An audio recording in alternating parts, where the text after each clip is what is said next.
दोस्तों, आज की इस वीडियो में हम बात करने वाले हैं वाटरफॉल मॉडल के बारे में। दोस्तों, वाटरफॉल मॉडल सबसे पहला प्रोसेस मॉडल है। प्रोसेस मॉडल मतलब वो मॉडल जिसको यूज़ करके हम अपने सॉफ्टवेयर को डेवलप कर सकते हैं। तो सबसे पहले हम ये समझ लेते हैं कि इसका नाम वाटरफॉल मॉडल क्यों पड़ा। तो हम एक झरने का ही एग्जांपल ले लेते हैं। जैसे झरने से पानी नीचे गिरता है तो एक सीक्वेंशियल मैनर में गिरता है, वैसे ही वाटरफॉल मॉडल में भी हर फेज़ सीक्वेंशियल मैनर में कंप्लीट होता है। एक फ़ेज़ के कंप्लीट हुए बिना हम दूसरे फ़ेज़ पे नहीं जा सकते। तो दोस्तों, वाटरफॉल मॉडल में 6 टाइप के फेसेस हैं। तो हम लोग सबसे पहले फ़ेज़ को समझने की कोशिश करते हैं, जिसका नाम है रिक्वायरमेंट एनालिसिस। दोस्तों, इस फ़ेज़ में यूज़र से रिक्वायरमेंट लिया जाता है।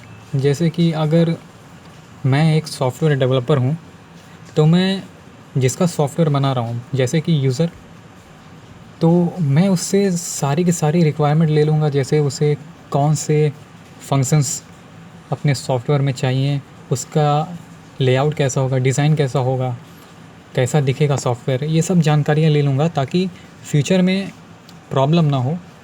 ऐसा ना हो कि फ्यूचर में जो रिक्वायरमेंट उसने दी है वो मैच ना हो। अब हम दूसरे फ़ेज़ पे आते हैं, जिसका नाम है सिस्टम डिज़ाइन। दोस्तों, इस फ़ेज़ में हम यूज़र के रिक्वायरमेंट के आधार पे अपने सॉफ्टवेयर का बेसिक आर्किटेक्चर डिज़ाइन करते हैं, जिसको यूज़ करके हम अपने सॉफ्टवेयर डेवलपमेंट प्रोसेस को आगे बढ़ा सकें। तो अब हम तीसरे फ़ेज़ पे आते हैं, जिसका नाम है इम्प्लीमेंटेशन।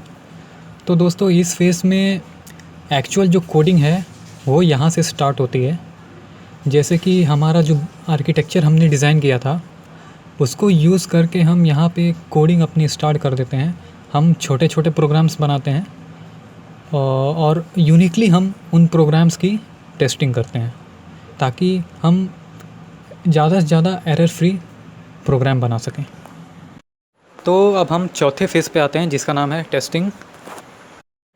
इस फ़ेज़ में हमने जितने भी छोटे छोटे प्रोग्राम्स बनाए थे, उन सारे प्रोग्राम्स को हम इंटीग्रेट करते हैं। इंटीग्रेट मतलब कंबाइन करते हैं, और कंबाइन करने के बाद से जो एक सिंगल प्रोग्राम बनता है, हम उसको फिर दोबारा टेस्ट करते हैं। दोस्तों, इससे क्या होता है कि जितने भी बचे कुचे एरर होते हैं वो सारे एलिमिनेट हो जाते हैं, जिसके वजह से हमें एक कंप्लीट एरर फ्री सॉफ्टवेयर मिलता है। तो अब हम पाँचवें फ़ेज़ पे आ जाते हैं, जिसका नाम है डिप्लॉयमेंट। दोस्तों, इस फ़ेज़ में हमारा जो सॉफ्टवेयर है वो पूरी तरीके से कंप्लीट हो जाता है, और कंप्लीट होने के बाद से हम इसे मार्केट में लॉन्च कर देते हैं, या तो यूज़र को हम इसे दे देते हैं। तो इस मॉडल का लास्ट फ़ेज़ है maintenance.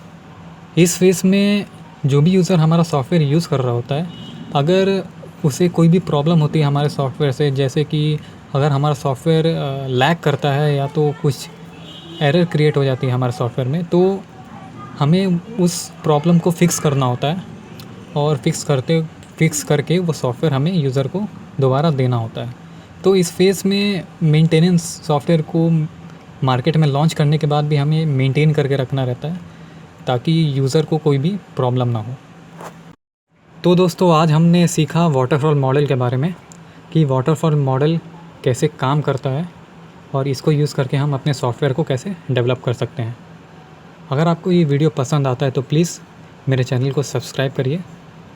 Thank you for watching.